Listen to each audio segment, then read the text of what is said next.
What's up, everybody? It's Robert with Trolling in Paradise, back with another album review. It's actually an EP review. Going to review the new EP from GWAR-The Return of Gor-Gor. This dropped today, July 25th, on Pit Records.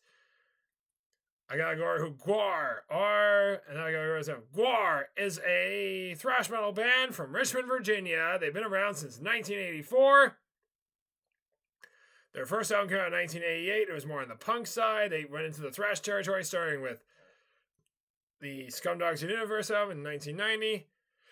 And yeah, they kind of experimented a lot with different genres. And man, this record is amazing. And this new EP comes with a comic book inside it, which I just saw Thrall's Metal and the Chronic Nick review it. He actually got the CD copy and advanced copy in the mail, and it came with the comic book inside, so he had to show it off, which is a pretty cool concept to have. I hope GWAR does that for another album, comic book accompanying the studio album. I was a big fan of that. So yeah, the lineup is Michael Bishop on vocals, as both are the Berserker. On Michael Dirks on guitar as Balzac's Just Death.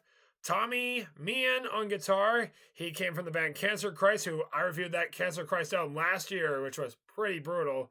He's Grodius Maximus. He replaces Brent Pergerson, who was Pustulus Maximus. Casey Orr on bass, formerly of Rigor Mortis and Ministry. He's Beefcake the Mighty. And on drums is Brad Roberts, otherwise known as Jizmac Dagusha. So yeah. Anyway, this is the band's third release with Blothar on vocals, after Dave Brocky, who portrayed Ordorus Urungus, passed away back in 2014. And yeah, I never got to see Ordorus, and I'm going to be seeing GWAR again this autumn.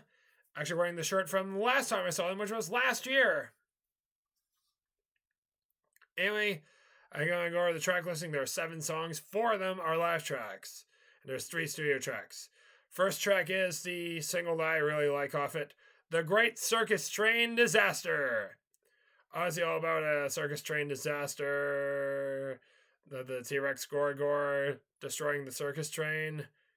And Gor-Gor is the name of the T-Rex, by the way. You may know it from America Must Be Destroyed, which is their 1992 album. This track goes back to their thrash roots a little bit. Next is the kind of cringy lead-off single that came out back in April. It is Lot Lizard. Obviously, it's a song about truck stop hookers, especially cross-dressers, or whatever the term is that they use in the adult industry. Yeah. Now, look, I'm all for promoting sex work and all that stuff, but this track is just not the way to do it.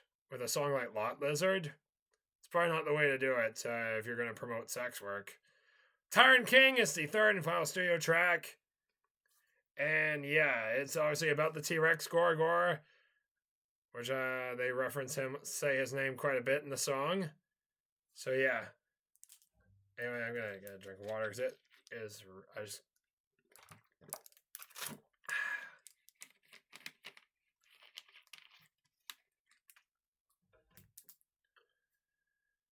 yeah. Anyway, on to the live tracks. First live track is Crack in the Egg off America Must Be Destroyed. They actually played that song when I saw them last year.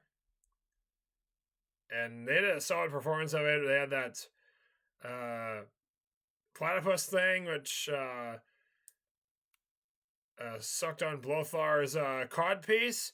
And then the codpiece erupted, spraying blood on the crowd when I saw it last year.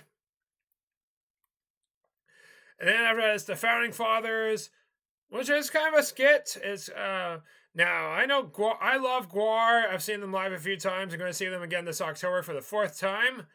And GWAR are obviously well known for their skits, because in between a lot of tunes, they do skits in between certain songs whenever they bring out like effigies and stuff, and it leads to effigies getting decapitated or dismembered and blood spraying into the crowd.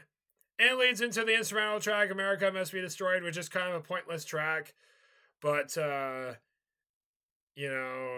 It's GWAR. They're kind of weird. They kind of do what they want, really.